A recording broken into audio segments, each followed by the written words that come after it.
ఇక కేటీఆర్ చేసిన వ్యాఖ్యలపై మీడియా మీట్ లో చిట్ చాట్ లో కేటీఆర్ ను ఉద్దేశించి కీలక వ్యాఖ్యలు చేశారు సీఎం రేవంత్ రెడ్డి. క్రిమినల్స్ ఎప్పుడూ కేసులకి భయపడరు, కేసులకి భయపడితే క్రైమ్ చేయరు, అందుకే కేటీఆర్ భయపడను అంటున్నారంటూ విమర్శలు గుప్పించారు సీఎం రేవంత్ రెడ్డి.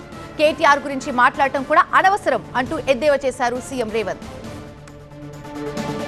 ఇక ఇదే సందర్భంగా కేంద్ర మంత్రి కిషన్ రెడ్డి పైన సీఎం విమర్శలు చేశారు. కిషన్ రెడ్డి నేను మెట్రో తెచ్చానంటున్నారని ఆ విషయాన్ని కూడా ఆయన ప్రస్తావించారు. కిషన్ రెడ్డి తెచ్చిన మెట్రో ఎక్కడుంది అని ప్రశ్నించారు ఆయన. తెలంగాణకి కిషన్ రెడ్డి నిధులు తెస్తే సన్మానం చేస్తా, కనీసం అఖిల పక్ష భేటీకి కూడా కిషన్ రెడ్డి రాలేదన్నారు రేవంత్ రెడ్డి.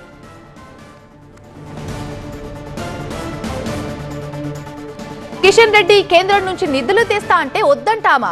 రింగ్ రోడ్ అంటే రింగ్ ఉండాలి కదా, మరి సగం ఇచ్చి రింగ్ అని ఎలా అంటారు? కిషన్ రెడ్డి తానే మెట్రో తెచ్చిన అన్నారు కదా, ఎక్కడుంది కిషన్ రెడ్డి తెచ్చిన మెట్రో అంటూ ఆయన విమర్శలు గుప్పించారు. కిషన్ రెడ్డి నిధులు తెస్తే నెక్లెస్ రోడ్ లో సన్మానం చేస్తా అన్నారు సీఎం రేవంత్ రెడ్డి. ప్రతి ఒక్క ఐవీఎఫ్ క్లినిక్ లో మేము మీకు ఈ డిస్కౌంట్ ఇస్తాము, ఆ డిస్కౌంట్ ఇస్తామంటారు, కానీ మేము బిడ్డని ఇస్తాం అని ఎందుకు చెప్పడం లేదు? మనం ప్రామిస్ కోసం డబ్బులు ఇస్తున్నామా లేదా తల్లిదండ్రులు కావడం కోసం చెల్లిస్తున్నామా? నోవా ఐవీఎఫ్ దాగిన ఖర్చులుండవు, మీరు నమ్మగల నైపుణ్యం మాత్రమే. రాష్ట్ర సమస్యలపై ఉమ్మడి పోరాటం కోసం అఖిల పక్షం పెడితే బీజేపీ వాళ్లు రాలేదు. కేసీఆర్ ఏమైనా అంటారనే కిషన్ రెడ్డి ఆ సమావేశానికి రాలేదన్నారు సీఎం రేవంత్. రాష్ట్రాలను బీజేపీ సమానంగా చూడట్లేదన్నారు. బుల్లెట్ ట్రైన్ గుజరాత్ లో ఇచ్చారు, తెలంగాణలో ఎందుకు ఇవ్వట్లేదని ప్రశ్నించారు. అయితే తెలంగాణ కడుతున్న పన్నులెంత, తిరిగి కేంద్రం కేటాయించిన నిధులెంత అని ఆయన ఈ సందర్భంగా ప్రశ్నించారు. మీరు చర్చకొస్తానంటే సీఎంగా తాను డిప్యూటీ సీఎం భట్టి విక్రమార్క చర్చకు రావడానికి సిద్ధంగా ఉన్నానని తెలిపారు సీఎం రేవంత్.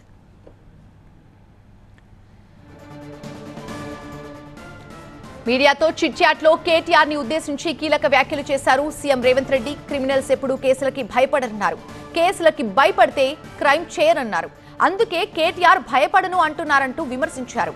కేటీఆర్ గురించి మాట్లాడటం అనవసరం అంటూ ఎద్దేవా చేశారు సీఎం రేవంత్.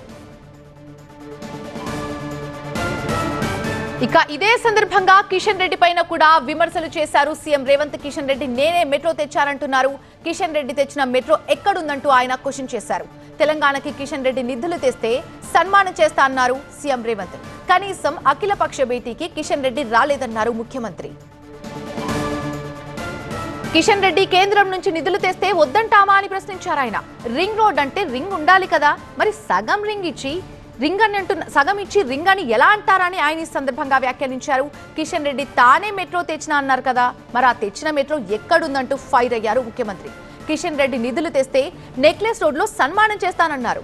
రాష్ట్ర సమస్యలపై ఉమ్మడి పోరాటం కోసం అఖిలపక్షం పెడితే బీజేపీ వాళ్ళు కనీసం రాను కూడా రాలేదన్నారు. కేసీఆర్ ఏమైనా అంటారనే కిషన్ రెడ్డి ఆ సమావేశానికి రాలేదన్నారు సీఎం రేవంత్. రాష్ట్రాలని బీజేపీ సమానంగా చూడట్లేదని వ్యాఖ్యానించారు. బుల్లెట్ ట్రైన్ గుజరాత్ కి ఇచ్చారు, తెలంగాణకు ఎందుకు ఇవ్వటం లేదని ప్రశ్నించారు ముఖ్యమంత్రి. తెలంగాణ కడుతున్న పన్నులెంత, తిరిగి కేంద్రం కేటాయించిన నిధులెంత, మీరు చర్చకొస్తానంటే సీఎంగా నేను, డిప్యూటీ సీఎంగా ఉన్నటువంటి భట్టి చర్చకు రావడానికి సిద్ధమని తెలిపారు ముఖ్యమంత్రి రేవంత్ రెడ్డి. మీరు చర్చకొస్తానంటే నేను భట్టి రావడానికి సిద్ధంగా ఉన్నానని తెలిపారు ముఖ్యమంత్రి. రాష్ట్ర ప్రయోజనాల కోసం 99 సార్లైనా ఢిల్లీకి వెళ్తానని క్లారిటీ ఇచ్చారు. నేను ఢిల్లీకి వెళ్లటం వల్లనే హైదరాబాద్ లో అభివృద్ధి కావాల్సిన క్లియరెన్స్ అంతా వచ్చింది కదా అంటూ ఈ సందర్భంగా ఆయన క్లారిటీ ఇచ్చారు. ఇవన్నీ ఢిల్లీకి వెళ్తేనే కదా వచ్చేదంటూ ఆయన చెప్పే ప్రయత్నం చేశారు. పట్టభద్రులు ఎన్నికల్లో అసలు పోటీ చేయకుండా తప్పించుకున్నది బీఆర్ఎస్ కాదా అని ఆయన ప్రశ్నించారు. హరీష్ రావు లాంటి వాళ్లు దొంగ దెబ్బతీశారు పట్టభద్రుల ఎన్నికల్లో అంటూ సీఎం చిట్ చాట్ లో పలువురిపై విమర్శలు గుప్పించారు.